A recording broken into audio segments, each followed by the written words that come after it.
English Podcast Official, hosted by Ram. And you're Sia. Welcome back, everyone, to a new episode of English Podcast Official. My name is Ram.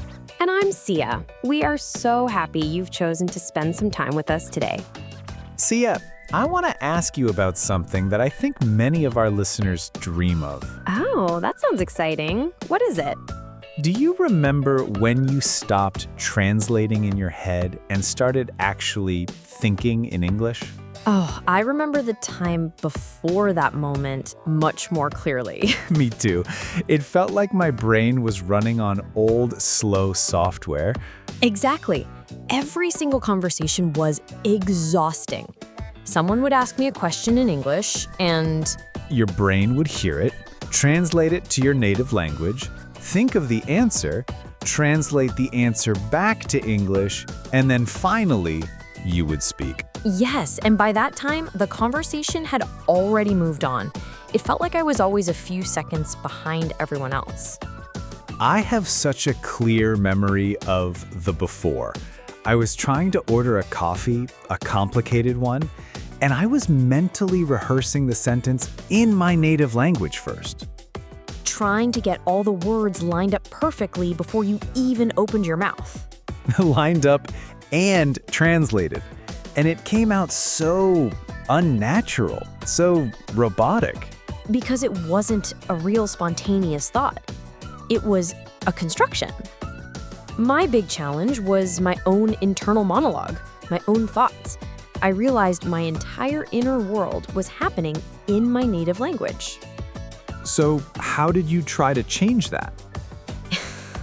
It sounds a bit silly, but I consciously tried to narrate my own life, just inside my head. Give me an example. I would be making my morning tea, and I would force myself to think, okay, I am walking to the kitchen now. I am filling the kettle with water. I am choosing a tea bag. I bet that felt incredibly slow at first. It was so difficult.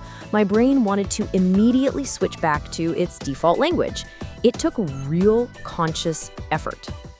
But that effort, that conscious decision to change your internal world, that is exactly what we are talking about today. That's right, because thinking in English is the key that unlocks fluency. It's when the language stops being a subject you study and starts being a part of who you are. So today, we are sharing gentle, practical, and effective ways to make that switch. This episode is all about how to start thinking in English. Okay, Ram, my anecdote actually leads perfectly into our very first tip. It really does. It's the most fundamental place to start. Our first tip is narrate your daily life. Start your own internal monologue in English.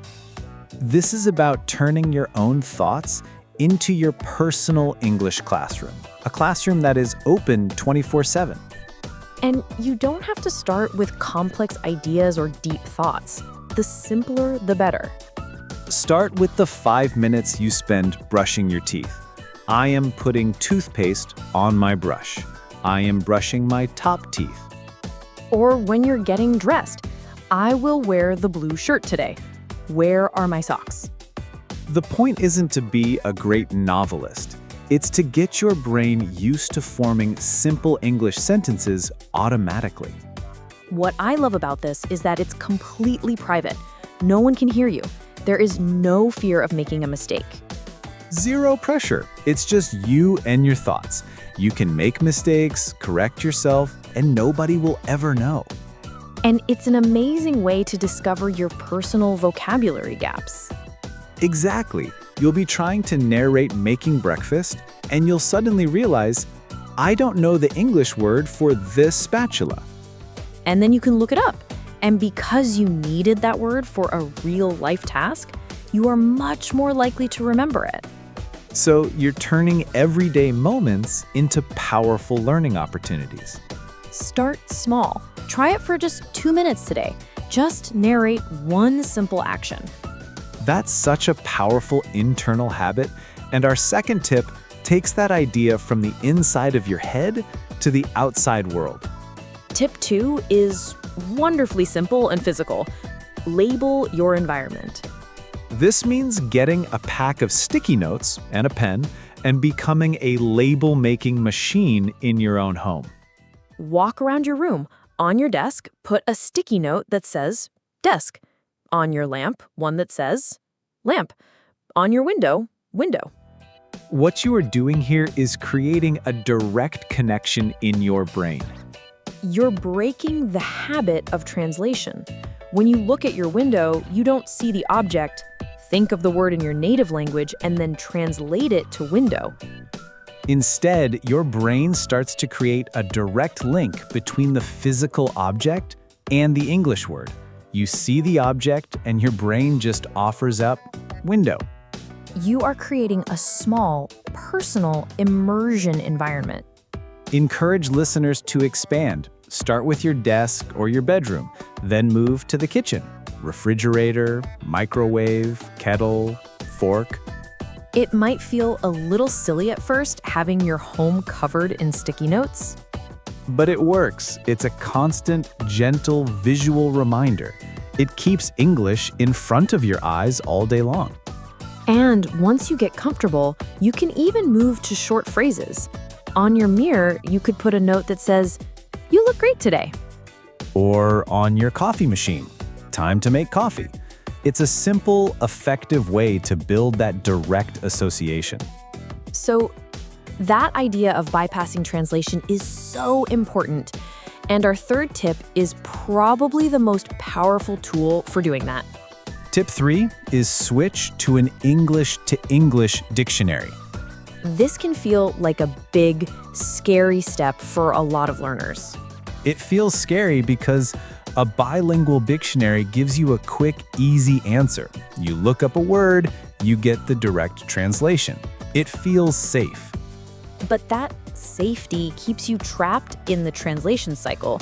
You're always using your native language as a crutch. When you use an English-to-English dictionary, you look up a new word, like enormous, And the dictionary tells you it means very, very large or extremely big. So instead of linking enormous to a word in your native language, you are linking it to other English words you already know, like very and large. You are building a web of connections inside the English language. Every new word connects to other words, making the whole web stronger. A bilingual dictionary creates 1,000 separate bridges back to your native language. An English-to-English dictionary builds a city within English itself. Start with a good learner's dictionary. They use simpler language in their definitions, which makes it much more manageable. It will feel slower at first. It will require more mental energy. That's a sign that it's working. It's one of the biggest steps you can take to move from being a student of English to being a true user of English. Okay, so we've talked about internal habits and external tools. Our fourth tip is about creating small moments of total immersion. Tip 4 is choose one daily situation and commit to thinking only in English during it. You don't have to try to think in English all day. That's too overwhelming. Instead, you create a micro immersion, a small protected bubble of time for English-only thoughts. For example, you could decide that for the 10 minutes you walk from your home to the bus stop every morning, it's English only in your brain. During that walk, you can use our first tip. Narrate what you see. I see a big red car. A dog is barking. The sun feels warm today. Or maybe your situation is making your grocery shopping list. Don't write it in your native language. Write it in English from the start. Milk, bread, eggs, apples. And while you're in the store, try to think about what you need in English. This makes it practical. It connects the thinking practice to a real-world goal. Your situation could even be the 5 minutes you wait for your computer to start up each morning. It can be that small. The consistency of doing it in the same situation every day builds a strong cognitive habit. Your brain learns, okay, this is our English thinking time. That idea of building habits is so important. And as learners get more advanced, they need to build a new kind of thinking habit. That's our fifth tip. Start to think in phrases, not just single words. Beginners often try to build sentences one word at a time, like building with tiny Lego bricks. And the result can sound very unnatural and slow because you're thinking, I need to make a decision. But native speakers don't think in single words. They think in chunks. Make a decision is one single chunk of thought. Exactly. We think in phrases like, on the other hand, at the end of the day, I look forward to, or take a break. So when you learn new vocabulary, don't just learn the word. Learn the words that go with it. Don't just learn the word rain, learn the collocation heavy rain. Then, when you think about the weather, your brain can just grab the whole chunk. This makes your thinking faster and your speaking much more natural and fluent. You're grabbing pre-made pieces instead of building everything from scratch. And listening to podcasts and watching TV shows is the best way to absorb these natural phrases. You start to internalize the rhythm. All of these tips are so practical, but none of them will work without our sixth tip, which is all about mindset. Tip 6. Be patient and forgive yourself. This is a marathon, not a sprint. This is so important. You will have days where your brain feels Englishy, and you will have days where it feels not. You'll be trying to narrate your day, and suddenly a word from your native language will pop into your head. That is not failure. It's just your brain doing what it has done for decades. It's taking the easy path. You are carving a new path in a dense forest. It's slow work. Of course, you will sometimes accidentally step back onto the old, wide, familiar path.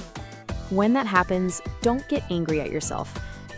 Just gently notice it and guide your thoughts back to the new English path. Your relationship with yourself is the most important part of this journey. Be a kind and patient teacher, not a strict and angry critic. That is the perfect note to end our tips on. And as always, we've used some fantastic vocabulary to discuss these ideas. We have, so it's time to invite our vocabulary guide, Maruti, to help us clarify some of these key words. Welcome, Maruti. Hello Ram, hello Sia, and a warm welcome to all of you listeners. Thinking is the engine of language, so let's explore some powerful words that describe this fascinating process. Translate, meaning to express the sense of words or text in another language. Example, the first step is to stop trying to translate every thought. Internal monologue, meaning the conversation or thoughts a person has with themselves inside their mind. Example, narrating your day helps you practice your internal monologue. Narrate, meaning to give a spoken or written account of something. Example, try to narrate your simple daily actions in English. Associate, meaning to connect someone or something with something else in one's mind. Example, labeling objects helps you associate them directly with English words. Immersion, meaning the action of surrounding yourself completely in something, like a language. Example, creating small moments of immersion is very powerful. Context, meaning the circumstances that form the setting for an event, statement, or idea. Example, an English dictionary helps you learn words in their proper context. Spontaneous, meaning occurring as a result of a sudden inner impulse, natural and unforced. Example, the goal is to have spontaneous thoughts in English. Default, meaning a pre-selected option adopted automatically when no alternative is specified. Example, practice helps make English your new mental default. Cognitive, meaning relating to the mental process of knowing, learning, and understanding. Example: thinking in a new language is a complex cognitive skill.